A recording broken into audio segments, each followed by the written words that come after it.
might need to add some Harbaugh stuff in there coming up soon, because boy, those would go with the good vibes of the intro. Hey, Garrett here, Jamie here. Craig having a little bit of internet issue. He will be with us shortly, I am sure. But we wanted to get started. It's a little bit past our start time, so we wanted to get in here. We're going to talk about the Jim Harbaugh press conference off the top, and then we got to talk about this new GM, Joe Hortiz, and we got lots of info for you on that. Did a lot of research on him, and boy, are we excited. So before we get to Hortiz, and now we know how to pronounce his name, which is great. Jamie, let's talk about the press conference. A lot of just kind of football speak, a lot of coach speak. Harbaugh kind of went off on a couple tangents, told a couple stories, but I think there might be a couple nuggets. What did you really take away from this press conference today? Well, I think the big thing is the culture change and just the overall change in how the team is going to operate moving forward. He was asked what his vision was for year one. I think the exact question was, what do you see success as in year one? And he didn't really answer the question, but what he did say was, we're going to be a tough team. We're going to be a resilient team. We're going to be a relentless team. We're going to play hard. We're going to be physical, and we're going to earn the respect of our opponents, and we're going to respect all of our opponents. And that to me was, I think, pretty telling. It's football talk, it's coach talk, but at the same time, this is a team that, as we've talked about many times, quit on national television against the Raiders in December. Yep. So I think that was a clear message to the players and to the fans that, hey, that stuff that we saw last year, that shit ain't going to happen anymore. So that was the first big takeaway for me. I have a couple others. What did you have? In terms of staffing, he pretty much confirmed Ben Herbert was coming aboard. They were still going through the process with Jesse Minter and Harbaugh. So, it seems like they're going to go through some interviews there, and offensive coordinator. He had mentioned, he was kind of referencing like the military, but he had talked about a 6 to 9 month turnaround. And that really stuck out to me, because you're talking about culture change. That immediately is like, we've got a time frame. If you're not ready by training camp, we're moving without you. So not only is he shifting the culture, but he's got a plan in place already. He said his next order of business is going to be putting the staff together, which is obvious because there isn't anybody really set in stone yet. But, the fact that he's ready to say, hey, we got 6 to 9 months to really turn this thing around. And once we hit that season, we're going to be firing. So that I thought was a pretty important piece of the kind of culture building, is making sure that it's not just, hey, things are going to be different here. It is, things are going to be different, and here's how long it's going to take, and here's what we're going to do going forward. And I thought that was really nice to hear. And then the other thing, which may not be a big surprise to anybody that knows anything about Harbaugh, but he said protecting Herbert, on offense, and beefing up the run game, which he said was very, very important. Yeah, Greg? I think. Go ahead, Jimmy. I was just going to say, something else that stuck out to me too was he kept using the word together. I forget exactly what the question was, but it was, how are you going to turn things around? I forget exactly the question, but the response was the team. We're going to work together. We're going to play together. The operative word here is together. And that just seemed like another message directly to the players. Like, we've heard all this talk about, offense versus defense in the locker room, Staley's guys, non-Staley's guys, happy birthday, no happy birthday, all this ridiculous fifth grade stuff. And to me, it just seemed like so much of that press conference was just geared towards letting the players know, hey, there's an adult in the room now, and things are different. And we're going to play as a team, and we're going to pull in the same direction. And if you're not good with that, then see you later, was kind of what I took from that. So Craig's here. Craig, we were just starting to talk about, and you're echoing a little bit, but we were just starting to talk about the Harbaugh press conference. Talk to me. What are some of your takeaways? You were able to watch it today? Yeah, sorry guys up front. I'm having a little bit of Wi-Fi issue at my house, so I'm on my phone's hotspot.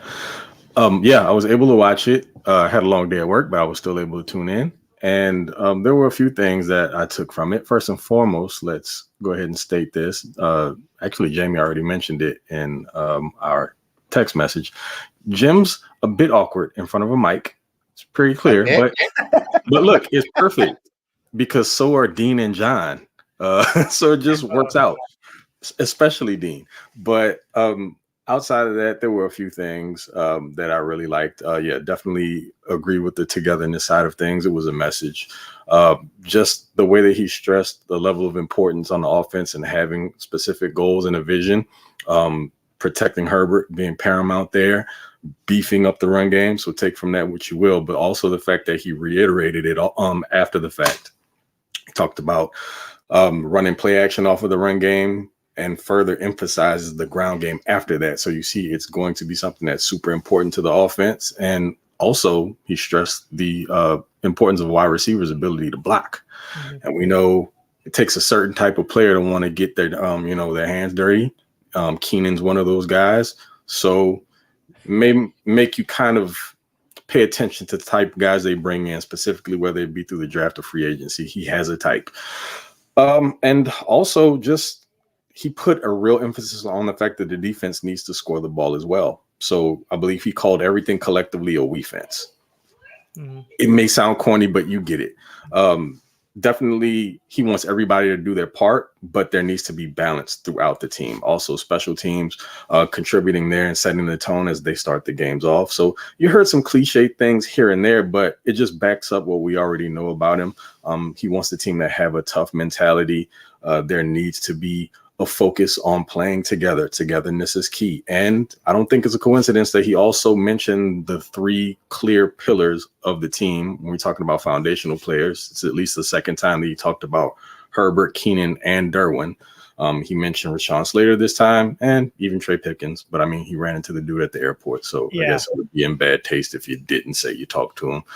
But yeah, I mean, a bunch of things that came across as sticking points, but also things that we already know about Harbaugh. So I wouldn't say anything that really blew me away, but it's just nice to have a guy who clearly doesn't care about the dog and pony show. He just wants to show up, do his job, and create a winner.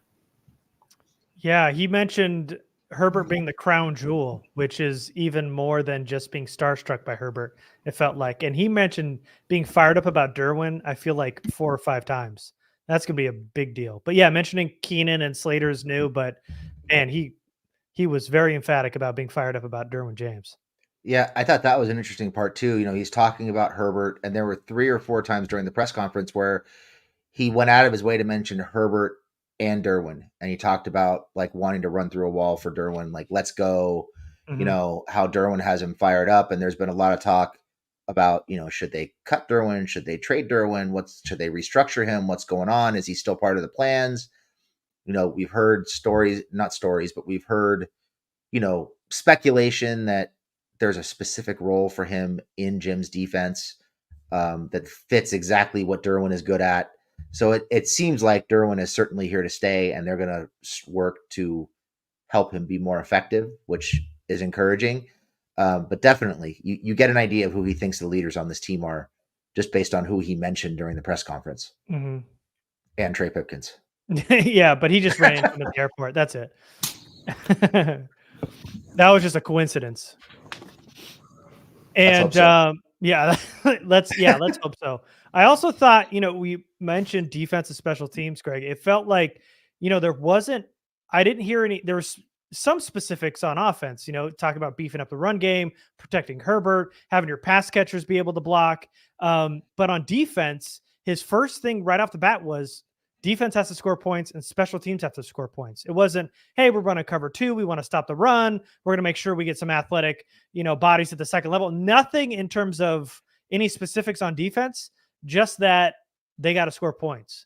And I thought it was kind of interesting having an emphasis on scoring points on both special teams and defense. Obviously that's, you know, not earth shattering advice, but still, you know, the fact that he's going to want a defense that's going to want to score is going to be interesting when you're looking at, you know, free agency and then the draft. Yeah, I think the only other thing he mentioned defensively was that he wants one that's tough to move the ball on, but who doesn't? Yeah, right. Yeah, I thought the other thing that stood out to me too, which doesn't really have anything to do with how he's going to run the team, but he was asked something along the lines of, "So Jim, what was it about the Chargers that made you think you could win multiple championships here during your interviews?" And his response was, "Interviews? I didn't interview. I had football conversations." Like, Jim, we just interviewed 15 guys, making it look like this was a real search. Come on, bro. You haven't even started yet, and you're already telling people it was a sham. Like, play along a little bit. But no, I just thought it was interesting the way he framed the. I mean, he did say he was bad at poker, right? So That's true. But kind of alluding to all the previous conversations we had discussed about them having multiple discussions leading up to this official interview. Football conversations is a good way to put it. Not official interviews, Yeah. Just one long, ongoing football conversation.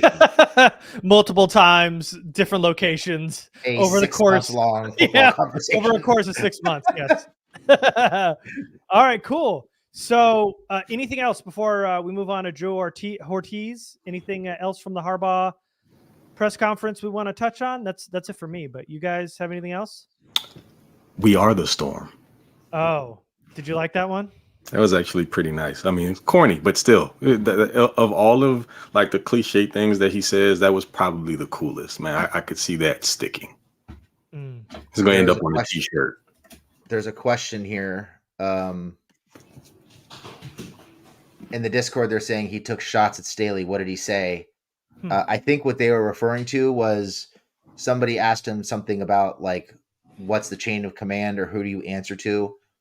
And he directly referenced Staley's "I'm not here to talk to the fans" by saying, "I feel like I answer to the fans. I feel like I answer to Dean and the players," was kind of his response. But I think that's what they were talking about with how he took a shot at Staley. And he, like I said, he also mentioned together, humble, hungry, like it, the whole press conference. Any real answer he gave seemed like there was some, I don't know, I don't want to say shade, but some direct reference to some of the issues they had the last 3 years, and how things were changing. Well, I think some of that came on the back of him also mentioning accountability. So when he was talking about, the team, the players, the fans, it was all accountability based. And yeah, that was a huge issue with the previous regime. So if that is to be viewed as taking a shot, maybe. But what I feel like is it's probably something that they discussed during the process. And it was probably also a point of emphasis. So I would imagine it was, if there were a tier of things that they talked about, accountability had to be towards the top of the list. I have to imagine that some of those exit interviews, that word was thrown around a bit. So he felt like it was a bit of a buzzword. And yeah, I think it needs to be impressed upon the players and the organization and the fans as a whole to know that there will be no more really pointing the fingers or misdirecting blame. Yeah, I think we've talked about it. Accountability, professionalism, toughness, resilience, all things that he hit on during the press conference. Mm-hmm. Culture, all that stuff. All of it. All right. Let's do it. Let's move on to Joe Hortiz. I'll give you a little primer before we dive into the stuff we like about the Chargers' new GM.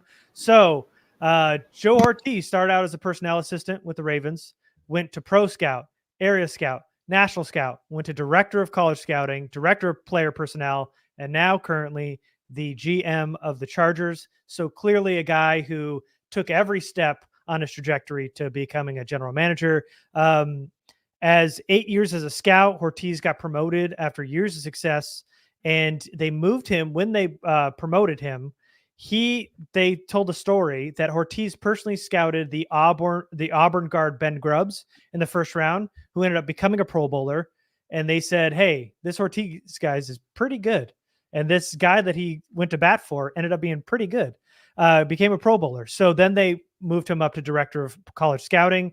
He spent 20 years in Baltimore, under two successful GMs, both Ozzie Newsome and now currently Eric DaCosta. And Hortiz was actually interviewed last cycle for GM last season. He was in the running for a couple jobs. He was actually runner-up for the Giants job last season. This year, he gets the job with the Chargers. What do you guys love about Joe Hortiz? Talk to me about it, Craig. Well, first and foremost, let me say that I no longer have to keep the Ravens at bay as my football side chick, because I've always admired their franchise, man, for years, just the way it's been built. They almost always seem to draft the players I love, including just this past season. But we won't get into that because we're now moving forward. No, oh God, fine, talk to me. It's cool. We know we've got a bright future ahead of us. But we're talking about somebody who spent a quarter of a century with this franchise, and from learning the ins and outs of how they build a winner, the type of players that they understand they need to run the specific schemes. Not just using a specific scheme and trying to fit the players, but taking the players that fit it and then adjusting on the fly as necessary. So if guys go down, they made adjustments to the scheme that way. But the thing was, they had the depth to make those adjustments. And Hortiz was a huge part of that. We all know that he was a pivotal part of the Roquan Smith trade from the Bears. But the other side to that is you added Roquan Smith to that defense to play next to Patrick Queen, who, like Kenneth Murray, who I think, forget the order. I think the Chargers traded ahead and then took Murray instead of Queen, right? Queen came after. Yeah. So we all thought it was Queen. We all thought it was Queen on draft day. Yeah. So same situation. Patrick Queen's 5th-year option wasn't picked up, but now you look at Roquan Smith being brought into the fold, and you saw Patrick Queen play at a new level this year. So you've got arguably the best linebacker tandem in the NFL with the guy who they didn't even know was going to be back next year. They didn't know what they wanted to do with his contract. And now they have a decision to make here. But just adding that type of piece to a defense completely flipped them over at the second level and added to the play of a player who was kind of up in the air with regards to his future. But Hortiz is a part of all of this. So understanding that he knows how to build a culture, the type of players that have to be utilized the way they need to be utilized, should I say, and the fact that it's going to take some hard-nosed guys with a little bit of aggression, maybe a bit of an edge to him, and he's not afraid to bring those on to the franchise. So it's just nice to have that in the building. And it's another football guy who can tell the other people who, shouldn't be a part of things the way that they have been in the past to take a back seat and let us do our job. So Hortiz was my first selection as GM. So it just kind of worked out. Happy about that. And I think all that experience, along with working not with just the Ravens, but understanding what John Harbaugh wants, and he and Jim share similar mindsets, it allows him to work more cohesively with Jim. And I don't think there's going to be an issue long term like there was with the Niners. I know Jim kind of shunned that off during the presser today, saying don't really believe everything you read. But now you have a guy that'll be in lockstep with him. The fact that he said that they'll be Batman and Robin, he'll be Batman in season, Joe is going to be Batman off season, and they understand their roles. So I think it's the best pick they could have made, and the Chargers franchise is going to be better for it moving forward. Yeah, you asked what I like about him, pretty much everything. I have a couple questions, but overall, I think they made a really good hire. And I think the main thing that I like is, well, there are a few things. One is the Ravens are built in the trenches. They're good all over the field, but they're built in the trenches on both sides of the football. And they don't just do it with first round picks. They do it with 2nd through 7th round picks. They are beefed up. I mean, they find starting offensive linemen, starting defensive tackles, starting edge players, all up and down the draft. And if they can't find them, they go out and sign a mid-level or low-level veteran to fill a hole. This is an organization that believes, he's coming from an organization that believes in hoarding players at positions of value, which is not something that we're used to. It's kind of, I alluded to this in the Discord earlier today, and it keeps coming back to me. It reminds me a lot of early AJ Smith when he talked about wanting to be 2 or 3 deep at every position before his head got so big. I think Hortiz comes from a very similar philosophy with the Ravens of, if we like a player and we feel like he's the best player on the board, we're going to take him whether it's a position of need or not. And you saw that 2 years ago in the draft when they took Isaiah Likely and Charlie Kolar at tight end I think both in the fourth round. I think within a few picks of each other. This is just, he's coming from one of the best run, most efficiently run organizations in the NFL for the last 20 years, and he learned from the bottom up. I don't think you could have a better mentor than Ozzie Newsome. Eric DaCosta. I mean, Craig mentioned it. These guys, he's coming from a room full of, just brilliant football minds who know how to build a roster and build a culture. They know how to find the traits that they need. They know how to develop the traits that are there and the traits that aren't. And they find high level production, if not all pro production, in every round of the draft. And that's just not something that we're used to. And it's not hyperbole. You can look at their draft record beyond the first round, and it is absolutely true. They get the most out of pretty much everybody on their roster. Jamie, sorry, go ahead. Keep going.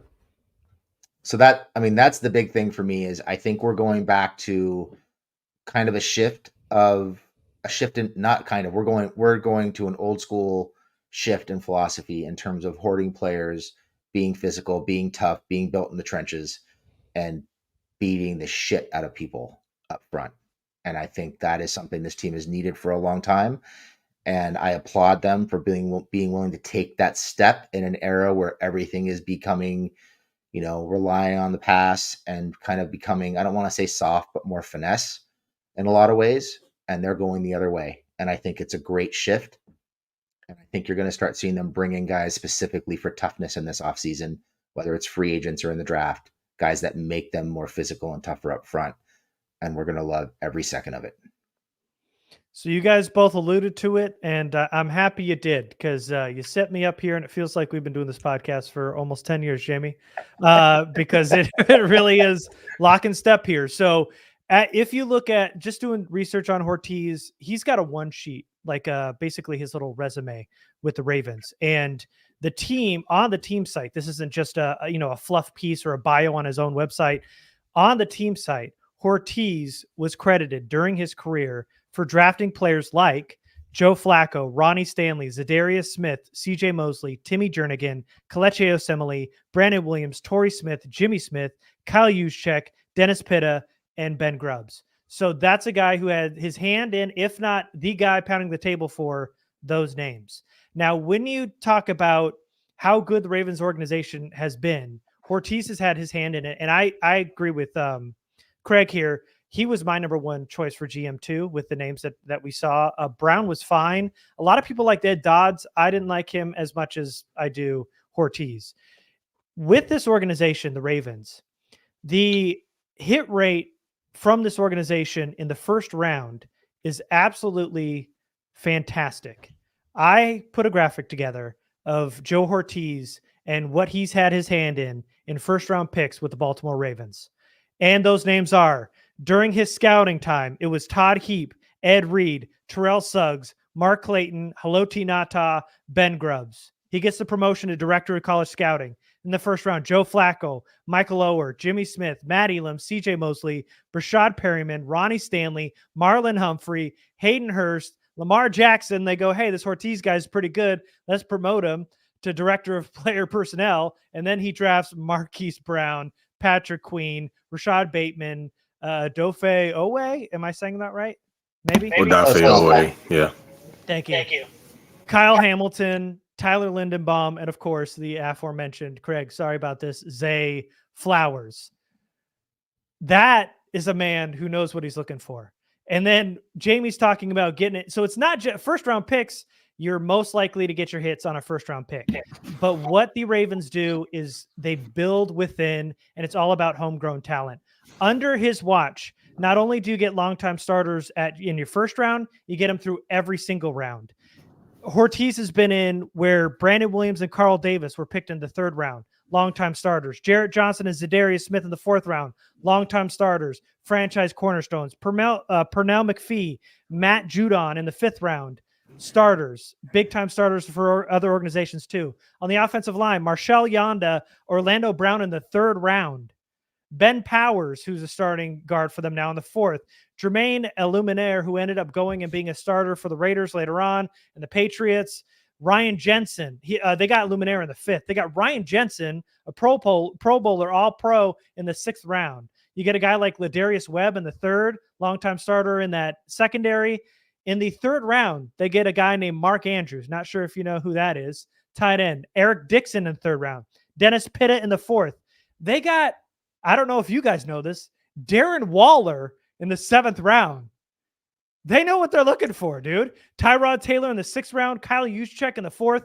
And even recently, because there's some old names in there, even recently, they got breakout star Justin Matabuke yep. in the 3rd, and Geno Stone, the safety, who broke out this season in the 7th.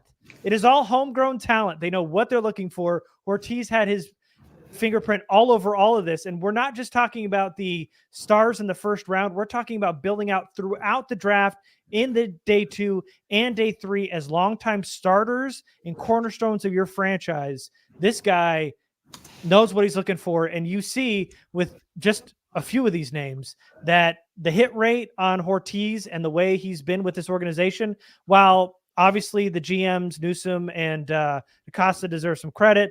Harbaugh, his brother, John Harbaugh, deserves some credit there too. But Hortiz has his fingerprint all over this too. And he has been part of a very successful franchise, and he's going to bring a lot to this franchise starting this year. So the only concern I have when we're talking, we're already there. Okay. No, go ahead. we're already concerned. Okay. No. It's because you mentioned it. We went through the names and we saw the list, but there is one spot that is concerning. Is the wide receiver position. Yes. Up until this past year. So Zay Flowers, yes, but some of those names, Rashad Perriman and Rashad Bateman, just to name a couple. It seems like they always struggle to find a clear-cut number 1 guy. It's been that way for quite some time. I mean, you can look at a guy like Torrey Smith, and he was a fine, like, number 2 wide receiver. But when we're talking just clear-cut number 1 guys, they've had issues identifying those. And, I mean, just this past year, it looks like they hit on one. I mean, yes, it was the guy that we loved and we didn't get, but it took them a bit. So let's just hope there's some improvement moving forward, because the last thing the Chargers need are to miss on another wide receiver. And sorry, this is not me saying that they've completely missed, because no disrespect to Quentin Johnston, it was 1 year, but I'm sure that there's more. I mean, there is, of course, room to improve, and we hope that he does. But if you're looking for a guy that can step in and contribute year 1, which is what this team is going to need overall, when some of this, I'm not going to call it a complete overhaul of the roster, but when they start picking players here and there and some guys have to leave and it's not the roster that you saw a year ago, you're going to have to get some younger contributors to come in on the cheap and contribute again in year 1. So hopefully they've got the wide receiver thing figured out. Yeah, the wide receiver thing was also something that concerned me. But to be completely fair, they have had Greg Roman calling passing plays for them for most of the last, 4 or 5 years. And they were hesitant to let Lamar Jackson kind of take over that offense until Todd Monken arrived. And I don't think it's a coincidence. Some of those guys took off once Monken got there. So not all on them, but certainly, I mean, Rashad Perriman was a guy who I distinctly remember talking about him when he came out in the draft, saying, I like my wide receivers to be able to catch the ball. So not surprised that he washed out. He was injured and he couldn't catch. Great combination. But that aside, I mean, there's just a lot to be excited about. I love the idea of potentially hoarding players and not being so tied to need in the draft, but just taking the best player on your board. Not only are they finding guys who fit their system, but they're developing them and getting more out of them once they arrive. And those guys tend to be really successful with the Ravens, and they sign a deal elsewhere and they suck, and they almost always come back. So it's kind of an interesting pattern. You see that with some of their defensive linemen and some of their edge players in particular. They sign a deal after 4 years, they go somewhere else, their numbers drop. As soon as that deal's over, they come back to the Ravens. And they are not overly married to the guys that they draft. It's not like they're trying to prove something when they draft someone. They might draft someone and they might find that somebody is not worth a multi-year deal. They might let them hit the market and test them and wind up bringing them back on a 1-year deal that makes more sense. They did that with Geno Stone this year. They drafted him in the 7th round. His contract ran out. He was a restricted free agent. They didn't want to give him a multi-year deal. They declined his tender, brought him back on a 1-year deal. He broke out. And there's examples of that up and down their history. they're not caught up in emotion with these guys. They give them their shot. Either they work or they don't, and they might bring them back on a 1-year deal to fill a spot, but they're not going to throw multi-year deals at somebody just because they drafted them. They're not going to be afraid that somebody else is going to sign them. It's just not how they operate. So it's just a totally different mindset in terms of how they operate with their player personnel department. And if what you've seen in Baltimore is any indication, the tight end room won't be a concern moving forward here in a couple of years, because boy, do they love to hoard them some tight ends. And Jamie touched on this also. They build on positions of strength, so it's no surprise there. But as Chargers fans, we've watched the drafts go by year after year after year, and then you look at that roster, and we've got Mark Andrews, Isaiah Likely, and then fine, let's just throw Charlie Kohler in there as tight end 3. Barely sees the field at all, but someone who could probably be a more than capable tight end for the Chargers if they had him. We've all been clamoring for better tight end play, more talent at the position. So there's probably going to be an emphasis in personnel at that position as well. All right, let's go to some of these questions. You're talking about tight ends. Curtis Davis here. Thanks for the donation. Harbaugh, Hortiz, Herbert, and then next Bowers. Well, does that concern you? We've talked about how tight ends a luxury. Obviously, everybody talks about how important tight ends are to Harbaugh's system. Now that it's pretty clear that Hortiz strikes gold at tight end at almost every round, does it now push Bowers further out of the conversation, or is he now further in the conversation? Where are you now with Bowers, Jamie? I think it's obviously a pressing need from a roster standpoint, but I think in terms of where you're taking him, it's less of a pressing need. Because if you look at that list, I think the only tight end that Hortiz took in the first round was Hayden Hurst. And while he's been productive, I don't know that you'd point at him and say, wow, that guy's a stud. He was good in Atlanta for a couple of years, but never really caught on with the Ravens. So Todd Heap was the first one. Oh, Heap was the first one. Mm-hmm. Okay. But since then, it was Hurst, and everybody else has been in like the 4th round. Mm-hmm. So I don't think you need to rush to take him. I don't think they will rush to take Bowers. I think I would not be surprised if they make a pick in the trenches, even over Neighbors. But I'd be kind of surprised if they took a tight end at 5. Mm-hmm. So I've gone back and forth with this a bunch, just knowing, number one, how Hortiz operated with the Ravens and the emphasis that he put on the position, where Jim Harbaugh places his emphasis, the fact that, Jim and his tight ends are everything to him. They're typically like the second receiving option in his offense. That's not to say that they'll take a Bowers at 5. And when we were talking about this weeks ago, what direction, I think somebody asked, what would you rather do, wide receiver like Neighbors, or would you do Bowers? And I told you, I'm kind of up in the air with it. I'm still going to lean more so towards Neighbors. But if they ended up going the Bowers route, I wouldn't be shocked, because, I've watched a little bit more of him. And my main concern about him is because he is a smaller tight end, whether or not he hold up in a run game as a blocker, but he gives some ridiculous effort, and he can hold his own. When you look at it that way, you can technically consider him a part of the trenches in the run game, but he can also be utilized as a weapon, not just in line, but in the slot, out of the backfield as an H. So the way I look at him is a lot like I looked at Zay Flowers. If you have a guy who can do multiple things very well, is that not worth a first-round pick, even an early one, if they can contribute in multiple ways? So I'm still playing a little bit of tug of war here. I'm still going to lean more towards Neighbors, just because I think that Herbert needs that type of explosive weapon. Bowers is also very explosive in his own right as a tight end. When you start throwing around the word generational talent, he's starting to look like he can fit that mold as well. But when you look at everything that can be done from the wide receiver position and what the Chargers lack, I don't think that you can pass up on a Neighbors if you have the opportunity to grab them. But they have a tough decision to make. If it does end up being a trench pick, I wouldn't be shocked. But I've also seen some really high quality offensive tackles that you wouldn't even have to take within the top 10. So then there's the trade back option. Everything's on the table for him right now, but I'm, fingers crossed for Bowers. I would still, not Bowers, Neighbors, number 1. But Bowers has got to be like a close second to me. Yeah, this still feels like a luxury pick to me, and I feel like with Hortiz now, I have the confidence that he could still find somebody later on that may not be up to Bowers' capabilities, but I think the combination of Neighbors and then your whatever round, third or fourth round tight end matched with Bowers and a third and fourth round wide receiver wouldn't be as high as it would be if you were able to get your tight end a little bit later. Yeah. There's one. There's one, by the way, that I have my eyes on. I'm not going to say it here. We'll get into it when we start talking draft. But there's a tight end that can be had later, and I'd be perfectly fine with him. I would just add to this conversation too that you guys mentioned Harbaugh said he wants to run play action off of the running game, and right now they don't really have the ability to do that. Johnston can get deep. I don't know that that's really the role for him. Keenan's not a guy who's going to get deep. If they want to take downfield shots, they need some speed and some explosiveness, and I think that's Neighbors.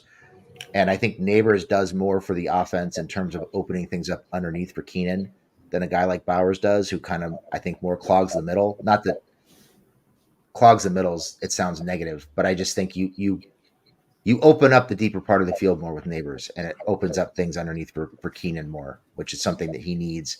I don't know about you guys, but I'm tired of seeing play action 5-yard passes. I can't do it anymore. Yeah. So that's kind of where I am on that. I just think that's something this offense needs, and it's right there for the taking. So it would hurt to pass on that.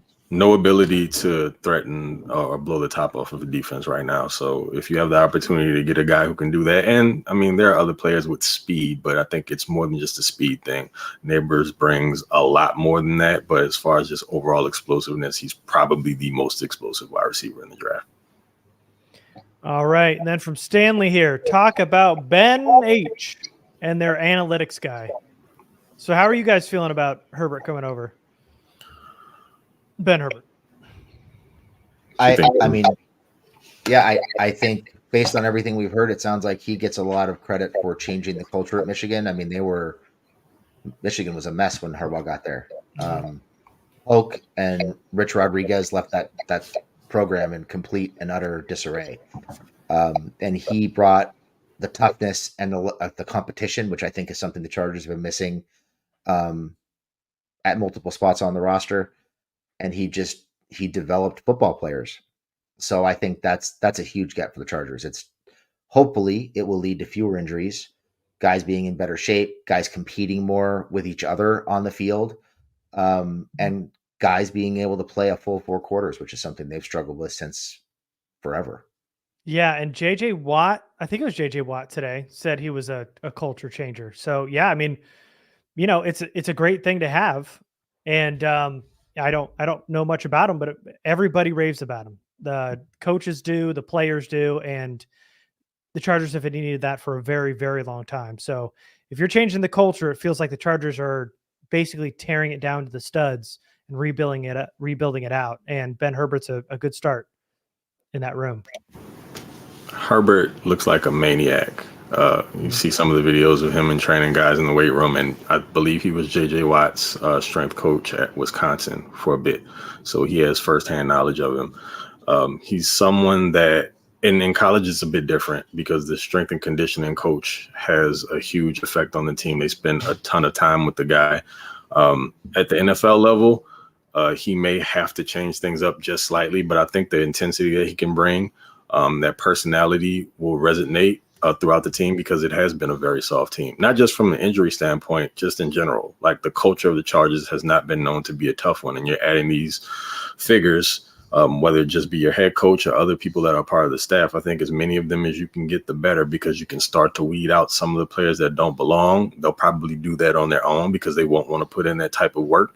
And it's very different. I mean, you've got college and NIL now, and certain players are making millions of dollars, but that's not the majority of the players in the NFL. It's a bunch of guys making millions. So it tells you a whole lot about whether or not someone has real love for the game, whether or not they'll put in the type of work to perform at the top level, even though they've got all that extra coin hanging around. And if you have someone who can motivate them and force the ones who aren't willing to do it to quit. You can get them out of the door however you choose, or he'll bring out the best in the ones who've been putting in that effort regardless of the circumstances. And I think the Chargers have quite a few of those guys, and it'll hopefully permeate throughout the rest of the franchise and personnel.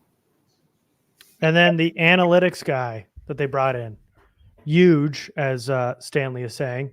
But I mean, we've talked about the benefits of a good analytics team for a long time. It feels like I feel like we've been beating that drum. So more smart people in the room, the better. Yep, absolutely. Yep, I agree with it wholeheartedly. There needs to be a balance, though. So I know we're all in agreement there. You don't want to lean too heavily on the analytics. Sometimes there's a feel, game flow, and the eye test when it comes to the game. You don't want to put that, you don't want that to have take a back seat to analytics. I don't think there's a time and a place for it. It should be incorporated into the overall. Yeah, absolutely. Okay, well, I think we're good here. I don't know if you guys have anything else you guys want to add before we get out of here. But I'm excited about Hortiz. Oh, is there anything else bad you guys wanted to touch on other than wide receivers, Jamie? No, I think that was really pretty much it. I think they've been pretty solid everywhere else. Yeah. Craig? Bad. I've been looking at a little bit of Michigan tape, and they have a very distinct type that they like in their secondary players, and it's really exciting to me because they play a physical brand of football at every level. And so it's been fun to watch guys not whiff on tackles, be very aggressive and sound technique-wise. So it helps maybe even point us in the direction of the type of players they're going to target moving into the draft. So it all just comes together going into draft season. Looking forward to it probably this year more so than any other. Absolutely. This is going to be a real fun offseason. So no official DC, no official OC, no official special teams coordinator. That is all to be determined, and that should be happening fast here soon. And when it happens, we'll be here. So thanks for joining us.